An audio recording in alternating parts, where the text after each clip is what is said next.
cours d'un doux matin d'été, dans un paisible village des Alpes de Haute-Provence, il y avait une maison isolée au bout d'un chemin de terre au milieu des champs de lavande. Dans une chambre spacieuse et ordonnée, de cette belle maison construite en pierre au cours des années 50, Claude, un homme de 80 ans, se réveille et s'étire. Il sort de son lit et fait ce dernier au carré. Il caresse et arrose avec délicatesse une plante ayant des piquants ressemblant à des dents sur ses feuilles.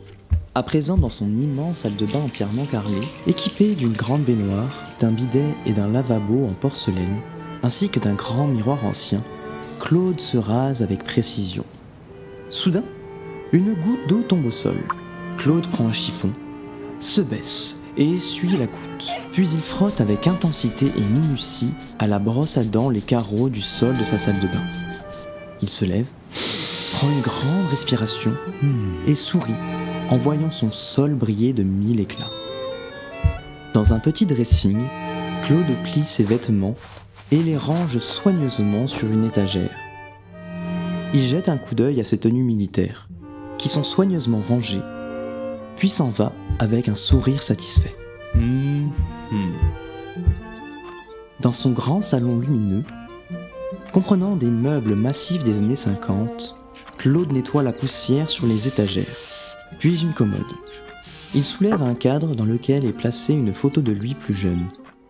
Sur la photo, il est entouré d'autres hommes du même âge. Tous abordent fièrement une tenue militaire de l'armée française au cours de la Seconde Guerre mondiale.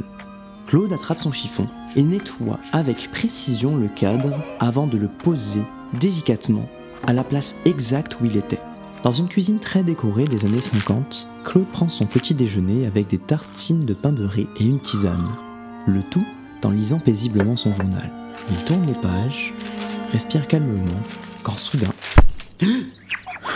un bruit de ballon rebondissant sur son mur le fait sursauter.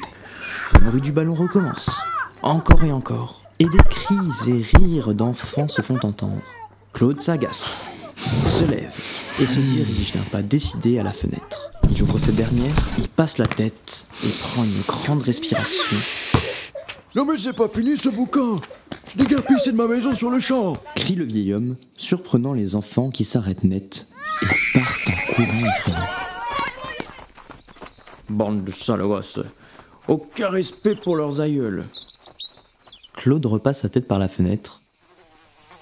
À ce moment-là, une mouche s'introduit dans la maison sans que Claude ne la remarque. Claude ferme brusquement sa fenêtre.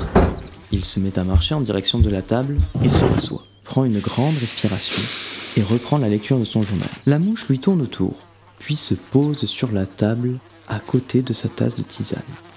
Claude, agacé, prend une grande respiration, plie son journal, le tend et frappe en direction de la mouche. Cette dernière s'envole, tandis que Claude renverse sa tisane sur la table et imbibe son journal.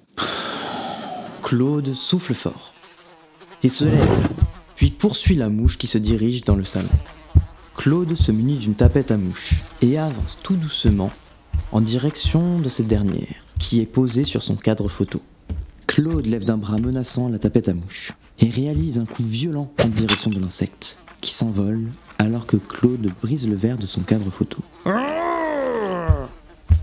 Arrivé dans son dressing, Claude tient dans chacune de ses mains une bombe insecticide qu'il agite délicatement. Il s'approche, à pas de velours de la mouche qui est posée sur sa pile de vêtements. Claude se place face à la mouche, les mains tremblantes de colère. Claude appuie d'un coup sec sur les diffuseurs. N'ayant pas prêté attention au sens des diffuseurs, le pauvre homme s'était aspergé les yeux. Il s'agite dans tous les sens, fait tomber toutes les étagères. Dans ce vacarme, la mouche s'enfuit. Claude, haletant, se frotte les yeux rouges et irrité. Alors que sa vue se réadapte, Claude contemple son dressing délabré. Rouge de colère, Claude saisit un uniforme, le revêt, attrape son fusil d'assaut, le charge et part d'un pas décidé. Claude rentre discrètement dans la salle de bain. Il aperçoit la mouche sur un des carreaux de cette dernière. Claude prend une grande inspiration. vise la mouche et ouvre le feu. Les carreaux de la salle de bain, le lavabo, le bidet, la baignoire éclatent en mille morceaux. La mouche, intacte, s'envole et passe sous la porte. Claude pousse un nouvel hurlement de colère, quitte la salle de bain et claque la porte, qui se referme puis s'ouvre à nouveau, laissant apparaître la salle de bain criblée de balles. Le miroir pourtant intact se décroche du mur, tombe et se brise. Dans un long couloir, Claude se rapproche doucement de sa chambre, le visage rouge de colère et grommelant des mots incompréhensibles. À travers l'entrebâillement de sa porte, Claude recherche du regard la mouche. Soudain, il l'aperçoit posée sur son lit. Claude se met alors à quatre pattes et attrape une grenade attachée à sa ceinture. Le vieil homme regarde sa grenade, son lit, puis se retourne et voit les dégâts dans sa maison. Une larme coule sur sa joue.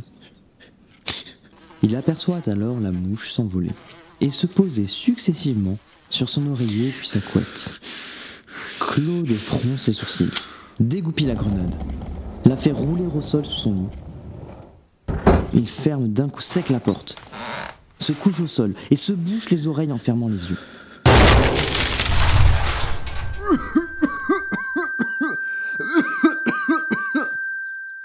Claude ouvre les yeux alors que le nuage de fumée se dissipe. Claude constate que sa maison est complètement détruite. Déterminé, il avance en rampant vers les débris de son lit. Il ne retrouve pas la mouche. Il sourit. Quand soudain, Claude entend un battement d'ailes et voit la mouche se poser sur une des feuilles à dents de sa plante. La plante referme ses mâchoires et avale la mouche sous le regard ébahi de Claude.